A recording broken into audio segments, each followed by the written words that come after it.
Welcome back to abettersociety.info.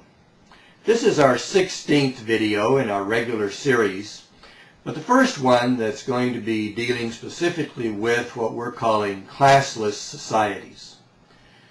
Now, the classless societies are quite different from the ones that we talked about previously. The hunter-gatherer type societies and the class-based societies. And to begin talking about classless societies, I first want to talk a little bit about Aristotle and Plato. Now, these two Greek guys started writing a long time ago. They were about 300, 400 BC, which would be about 2,400 years from now. So that's quite a long time. Now, that indicates that people have been thinking about societal arrangements for a long time. And so we find these two Greek scholars talking about the same thing that we're talking about in this series of videos. Now, both of the ideas that Aristotle and Plato had were class-based societies. I mean, nobody really had thought of having anything but class-based societies for a long time in the part of the world that they lived in. I mean, according to Jared Diamond, the Fertile Crescent era started 13,000 years ago. And these guys live right in that area. So their societies had been class-based for a long time. And Aristotle wrote that he didn't think it was ever possible to have a classless society. He thought that there would always be masters and slaves. Now, I want to talk, though, a little bit more about what Plato's ideas were. Now, Plato envisioned there being a society made up of three classes. The first class would be the intellect king. That there would be a person or a group of people who would be the rulers. And those people who would be the rulers would be the smartest people. They're the scholars. And then there would be another group of people, and they would be something like what we would call the military. They would be the enforcers. Now, the scholarly king and the scholarly rulers, the smart people, the smartest people, would make the rules, make the laws, and then this military class would be the enforcers.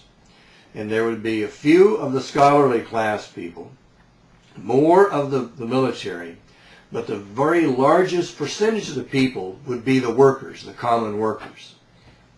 And the workers would be the less intellectual folks.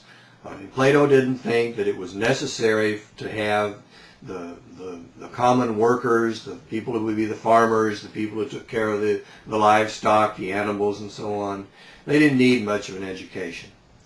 And so you didn't have to be as smart in order to be in that class of people.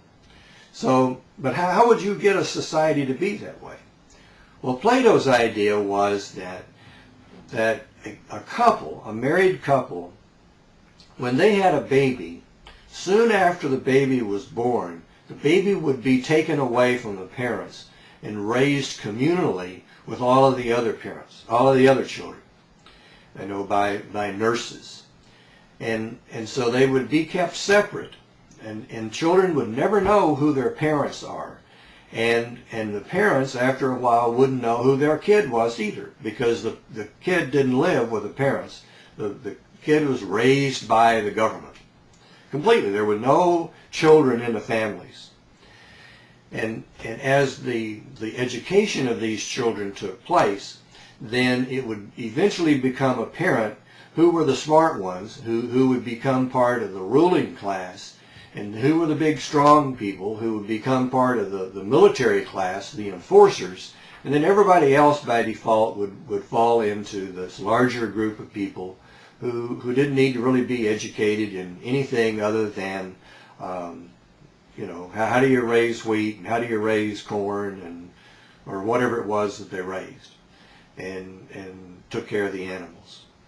So what we're really interested in here is, I mean, Plato's idea is pretty much, impractical. The idea that you would just do away with families. And, that didn't, that's not going to really work very well. But it was his idea. And it was his idea because he recognized something that's important with a classless society. And that is that regardless of what class you're in, you can have parents who aren't really very smart, have really smart kids. Or you can have people who are really smart, maybe college professors, but their kids aren't really smart. And so he's recognizing that that's the challenge with the class-based society. That if you have a family that's going to be the rulers, the kings, and you got a rule that is the firstborn that's going to be the king or the queen, then that the kid might not be very smart. In fact, there have been times where the king of a nation actually was seriously retarded. But because of the way that system of government works with kings, monarchs, the kid had to be the king. And so that hindered that nation for a period of time while they had a king who was, mentally retarded. And you may have a situation where the king may be smart, but the king is only 3 when the king becomes king. So the class-based societies, that's one of its challenges.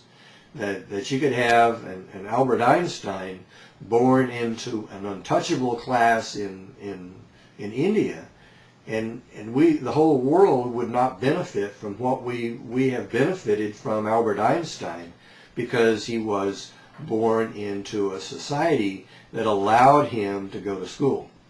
Now we're going to talk about Einstein's experience about other aspects of classless societies later, because he was born into a Jewish family in Germany, and he lived there in the 1930s, and we'll talk about that some more sometime. But the point is that if you're going to have a society that makes the greatest use of the intellect of the people, then you're going to have a society where there's some capability of children, of people who maybe are not in very good economic conditions. Maybe the kid is going to be really, really smart. And so how do you set up a society so the society can benefit the most from the natural intellect that is found throughout the society, throughout a lot of the families in the societies?